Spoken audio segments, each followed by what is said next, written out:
Bismillahirrahmanirrahim. Assalamualaikum warahmatullahi wabarakatuh. Halo teman-teman sekalian, perkenalkan nama saya Andi Naufal Hamdan Madani dari kelas 1J Prodi D3 Budidaya Ternak. Baik, pada kesempatan kali ini saya akan menjelaskan tentang sistem pencernaan, pernapasan, dan reproduksi pada ayam. Sistem pencernaan yang pertama, mulut atau paruh. Paruh ayam berfungsi untuk mengambil makanan. Lidah di dalam mulut akan mendorong makanan ke saluran pencernaan. Yang kedua, esofagus atau kerongkongan berupa pipa tempat pakan. Melalui saluran ini dari belakang mulut ke proventriculus. Yang ketiga, prob atau tembolok berfungsi sebagai tempat penyimpanan sementara. Yang keempat, proventriculus, yaitu suatu pelebaran dari esofagus sebelum berhubungan dengan ventriculus. Yang kelima, pankreas berfungsi sebagai penginapan endokrin maupun eksokrin. Yang keenam, hati berfungsi sebagai sekresi empedu, metabolisme protein dan karbohidrat. Yang ketujuh, usus halus merupakan saluran panjang yang berawal dari lubang keluar otot dan terdapat 3 bagian, yaitu duodenum, jejunum, ileum, serta terjadi absorpsi zat makanan. Yang kedelapan, usus besar berfungsi membantu mencerna pakan yang memiliki kadar serat kasar yang tinggi melalui aksi jasad renik di dalamnya. Dan yang terakhir, kloaka berfungsi sebagai lubang pengeluaran sisa pencernaan pada ternak unggas. Selanjutnya, sistem reproduksi pada ayam. Yang pertama, ovarium terdapat di daerah kranial ginjal di antara rongga dada dan rongga perut pada garis punggung sebagai penghasil ovum.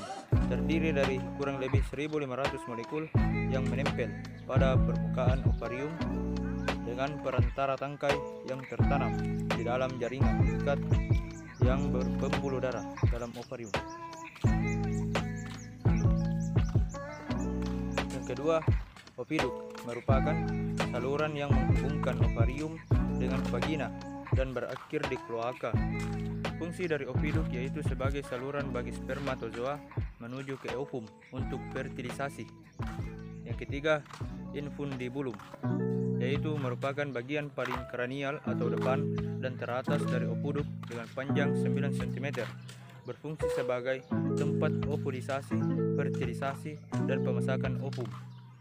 Keempat, magnum merupakan saluran lanjutan dari oviduk, terpanjang sekitar 33 cm. Magnum berfungsi untuk proses perkembangan telur, tempat disekresikan argumen telur, serta menghasilkan albumin, sehingga memiliki dinding yang tebal dan berlipat. Yang kelima, isthmus memiliki panjang 10 cm dengan diameter yang lebih kecil daripada magnum. Bisa disebut dengan penyempitan. Isthmus berfungsi sebagai tempat terbentuknya membran sel atau selaput kenabang lunak. Yang keenam, uterus merupakan bagian oviduk yang melebar dan berdinding kuat dengan panjang 10-12 cm. Uterus berfungsi sebagai tempat perkembangan telur paling lama, sekitar 18-20 jam. Yang ketujuh, vagina merupakan bagian paling belakang dari oviduk dengan panjang 12 cm. Vagina diakhiri dengan adanya bentuk kloaka di bagian akhir saluran reproduksi. Dan yang terakhir, sistem pernapasan pada ayam. Yang pertama, lubang hidung atau originaris adalah awal dari saluran pernapasan ayam. Lubang hidung berfungsi mengambil udara untuk bernafas. Terdapat bulu-bulu halus di dalamnya yang digunakan untuk menyaring udara, bakteri, dan kotoran yang masuk. Yang kedua, laring adalah organ yang paling dekat dengan trakea. Fungsi dari laring antara lain mencegah masuknya benda asing ke dalam laring, jalan masuk udara selama inspirasi, membantu dalam proses menelan serta mengatur suara. Kemudian udara akan disalurkan ke organ trakea berupa pipa yang terdiri dari cincin tulang rawan.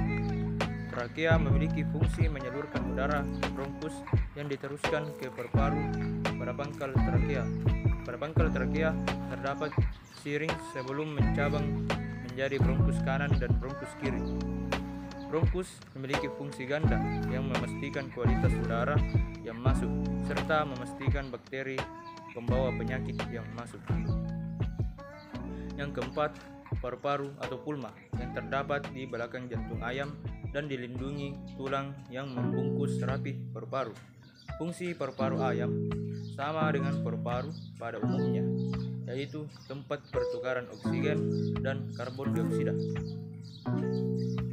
Kantong udara berfungsi untuk mempertahankan volume udara yang konstan pada paru-paru dan menggerakkan udara selama respirasi dan ekspirasi. Sekian penjelasan materi mengenai sistem pernapasan, pencernaan, dan reproduksi pada ayam. Semoga bermanfaat bagi kita. Kurang dan lebihnya mohon dimaafkan. Akhirul kalam, Assalamualaikum warahmatullahi wabarakatuh.